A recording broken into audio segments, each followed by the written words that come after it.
With more than 20 years' experience as a property finder in Andalusia, I've located properties for buyers in a wide range of locations, both on the coasts and in the region's varied interior. My aim in this video is to highlight the differences in climate, particularly in winter.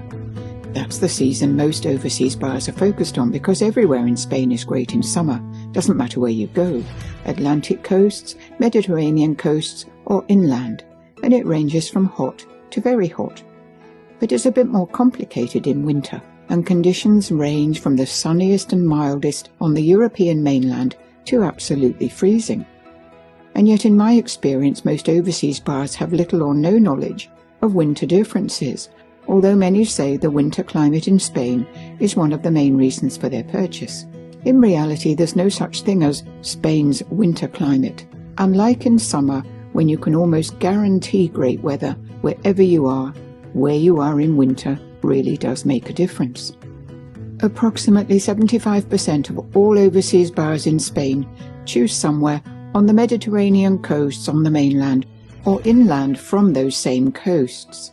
For those overseas buyers who know Spain from regular family holidays when school is out, meaning relatively little experience of winter conditions, it can come as quite a shock to learn just how cold it does get when you leave the maritime influence of the coast behind, and that even staying on the coast doesn't always help.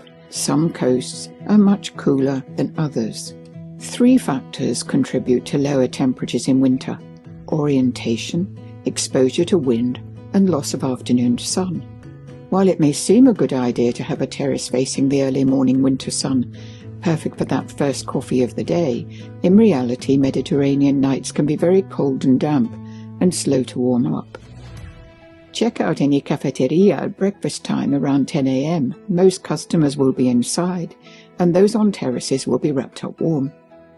T-shirt temperatures start late morning and continue until the sun sets, providing you are facing south-southwest in full sun. But I think it's fair to say T-shirt weather is mainly confined to the coasts, less so inland. If you're facing east, either on an east-facing coast or in an east-facing property, the sun can disappear behind you in early afternoon, just as it's getting to the warmest time of day.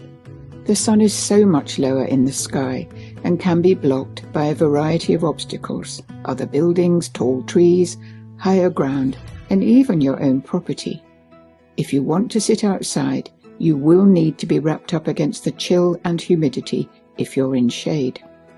Next on the list of factors that lower temperatures in winter, the wind.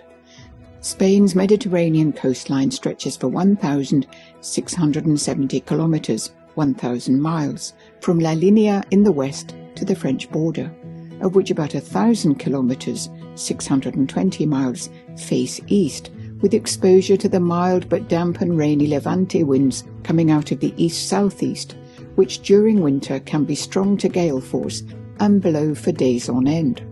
Even right down in the south, there are stretches of east-facing coastline which are more affected by the Levante winds than sheltered south-facing locations. On occasions, the Levante is blowing so hard by the time it reaches the Gibraltar Straits, ships trying to enter the Mediterranean from the Atlantic are held up.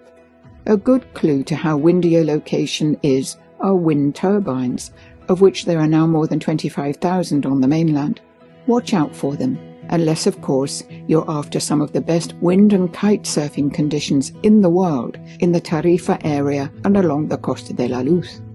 When it comes to altitude, I'm not sure how many buyers searching for a property in Spain realize it's one of the most mountainous countries in Europe, with an average mainland altitude of 650 meters, 2,200 feet above sea level, and within just a few kilometers of the coastline, snow-capped peaks are clearly visible in winter. Even as far south as Andalusia, the snow line is around 800 meters. That's 2,625 feet above sea level, and it can and does often snow at 600 meters, 1,970 feet. And if they don't know how mountainous it is, they probably won't know that for every 100 meters of altitude, you can knock at least 1 degree centigrade off the air temperature. That's the difference between a warm enough for the beach 23 centigrade, 73 Fahrenheit on the coast, to needing a coat in 10 degrees centigrade, 50 Fahrenheit at 800 meters above sea level. In lots of inland locations, the temperature doesn't make double digits in centigrade by midday because nights are so cold at altitude. In addition, many inland towns and villages will also be affected by loss of afternoon sun if there are higher hills to the west, and as the sun disappears behind them, the temperature drops like a stone. Even at relatively low elevations of between 250 and 500 meters, 820 to 1,640 feet, once the sun is gone, the temperature can easily be 12 degrees centigrade and more below what it is on nearby south-facing coasts, which will have several more hours of warm sunshine to bask in. And an inland town at a higher altitude but south-facing and with more afternoon sun will be warmer than a lower-lying one without afternoon sun. A good example of this would be Levante, which is 650 meters above sea level. It is always several degrees cooler than on the coast because of its altitude, but with its south orientation and good afternoon sun until late in the day, it can feel warmer than a village at lower altitude without sun.